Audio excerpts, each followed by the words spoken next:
அனைவருக்கும் வணக்கம். தினம் ஒரு தகவல் நிகழ்வில் இன்று நாம் பார்க்க இருக்கக்கூடிய தகவல் செப்டம்பர் 10ஆம் நாளுடைய சிறப்புகள்ங்க. இந்த செப்டம்பர் 10ல் என்ன அப்படின்னா, மிகச்சிறந்த வசனகர்த்தாவாக விளங்கிய ஆரூர் தாஸ் அவர்களுடைய பிறந்த தினம். 1931ஆம் ஆண்டு செப்டம்பர் 10ஆம் நாள் பிறந்தார். ஆரூர் தாஸ் என்னுடைய இயற்பெயர் பார்த்தீங்க அப்படின்னா ஜேசுதாஸ் அப்படிங்கிறத இவருடைய இயற்பெயர். இவர் சொந்த ஊர் திருவாரூர் அப்படிங்கிறதுனால அதில் முதற் பகுதியை ஆரூர் என்று எடுத்துக்கொண்டார். பிற்பகுதியில் அவருடைய பெயர் ஜேசுதாஸுங்கிறத தாஸ் அப்படிங்கிறத எடுத்துட்டு ஆரூர் தாஸ் என்று தன் புனைப்பெயரை இவர் மாற்றிக்கொண்டார். இவர் கிட்டத்தட்ட 1000 படங்களுக்கு மேலாக இவர் பார்த்தீங்க அப்படின்னா கதை வசனங்களை எழுதியிருக்கிறார். 500 படங்களுக்கு மேலே வசனகர்த்தாவாகவே அவர் விளங்கியிருக்கிறார். மிகச்சிறந்த வசனகர்த்தாவாக விளங்கினாருங்க. அதாவது எம்ஜிஆர் சிவாஜி இருவருக்குமே இணையாக, அதாவது அப்போலாம் பார்த்தீங்க அப்படின்னா பயங்கர ஒரு போட்டிகள் இருக்குங்க. எம்ஜிஆர் படங்களுக்கு பணியாற்றுபவர்கள் சிவாஜி படங்களுக்கு பணியாற்ற மாட்டார்களுங்க. ஆனால் இருவருக்குமே கதை வசனம் எழுதி மிகப்பெரிய பல வெற்றி படங்களை கொடுத்தவர் தான் நம்முடைய ஆரூர் தாஸ் அவர்கள். சிவாஜி அவர்களுக்கு பாவரிசை படங்கள் என்றால் எம்ஜிஆர் அவர்களுக்கு தாவரிசை படங்களை கொடுத்து பல வெற்றி படங்களை வசனங்களில் உச்சத்தை தொட்டவர் தான் நம்முடைய ஆரூர் தாஸ் அவர்கள். இவர் பார்த்தீங்க அப்படின்னா நாட்டியதாரா அப்படிங்கிற படத்தில் தான் என்.டி. ராமாராவ், அஞ்சலி தேவி அவர்கள் நடித்திருப்பாங்க. அந்த படத்தில் தான் இவர் பார்த்தீங்க அப்படின்னா தஞ்சை ராமையா தாஸ் தான் அதுக்கு முழுக்க முழுக்க வசனங்கள் எழுதுவராக இருந்தார். அவரோட இவர் உதவியாளராக 21 வயசில் சேர்றாரு. 50 ரூபாய் சம்பளத்துக்கு. அந்த படத்துக்கு அவர் முதலாக அவர் எழுதினார்.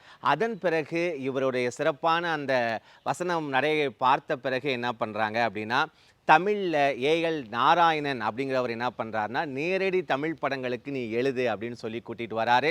அவர்கிட்ட நிறைய கற்றுக்கிறாரு. ஆனால் தஞ்சையர் ராமயதாஸ்ட இருக்கும்போது எப்படி வேறு மொழி படங்களுக்கு நாம் அதுக்கு தமிழாக்கம் செய்யும்போது எழுத வேண்டும், அந்த உச்சரிப்புக்கு உதட்டுடைய அசைவுகளுக்கு ஏற்ற மாதிரி கரெக்டாக வசனம் எழுதுவாருங்க ஆரூர் தாஸ் அவர்கள். கேதிங்கிற படத்தை மகுடம் காத்த மங்கை அப்படிங்கிற பெயரில் தமிழாக்கம் செஞ்சாங்க. அதை மிக சிறப்பாக எழுதினவர் யார் அப்படின்னா நம்முடைய ஆரூர் தாஸ் அவர்கள் தாங்க.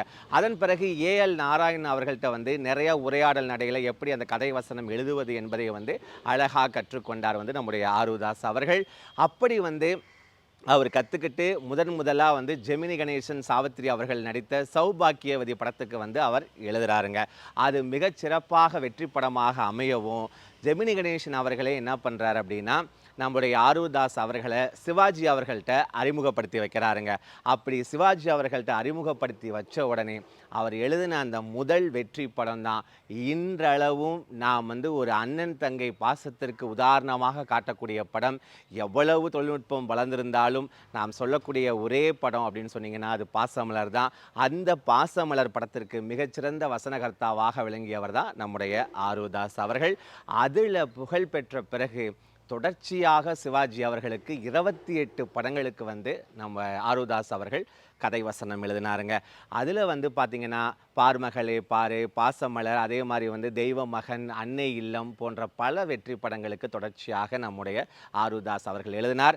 அதன் பிறகு ஏஎல் நாராயணன் அவர்கள் மூலிமா நம்முடைய சாண்டோ சின்னப்ப தேவர் அவர்கள்ட்ட அறிமுகம் செய்து வைக்கிறாங்க. அப்போ அவர் தேவர் அவர்கள் வாழ வைத்த தெய்வம் அப்படிங்கிற படத்திற்கு கதை வசனம் எழுதக்கூடிய பணிகளை அவர்கிட்ட ஒப்படைக்கிறாங்க.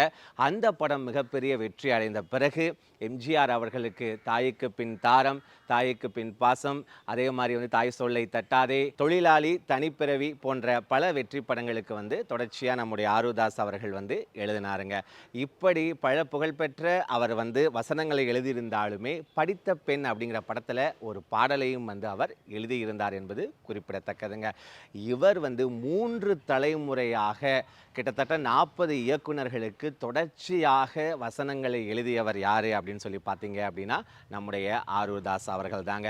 இப்படி இவர்களுடைய அந்த கலையுடைய அந்த ஆர்வத்திற்காகவே பல விருதுகளை நம்முடைய ஆரூர் தாஸ் அவர்கள் பெற்றாருங்க. அது மட்டும் இல்லைங்க, எம்ஜிஆர் சிவாஜின்னு மட்டும் கிடையாது, தயாரிப்பாளர்கள் கூட ஏவிஎம் ஸ்டூடியோவுக்கு எழுதுனீங்க அப்படின்னா நீங்கள் விஜயா வாகினி ஸ்டூடியோவுக்கு நீங்கள் எழுத முடியாதுங்க. அப்படிப்பட்ட நிலைமைகள் இருந்த போதும் இவருடைய ஆரூர் தாஸ் தான் தேவை என்று அவருக்காக வெயிட் பண்ணி படம் எடுக்கக்கூடிய சூழலை அவருடைய எழுத்து தீர்மானித்தது என்பது தான் ஒரு நிதர்சனமான ஒரு உண்மை. பல படங்களுக்கு இவர் வசனங்கள் எழுதினாலும் அவருடைய வசனங்களில் சிறிதளவும் கூட அந்த வசன நடையோ அந்த கதை நடையோ அந்த எழுத்து நடையோ கொஞ்சம் கூட குறையவில்லை என்பது தான் உண்மையான கருத்துங்க. அப்படி புகழ்பெற்ற ஒரு வசனகர்த்தாவாக விளங்கிய நம்முடைய ஆரூர் தாஸ் அவர்களுடைய பிறந்த தினம் இந்த செப்டம்பர் 10ஆம் நாள். மற்றொரு தகவலோடு உங்களை நான் சந்திக்கின்றேன். நன்றி, வணக்கம்.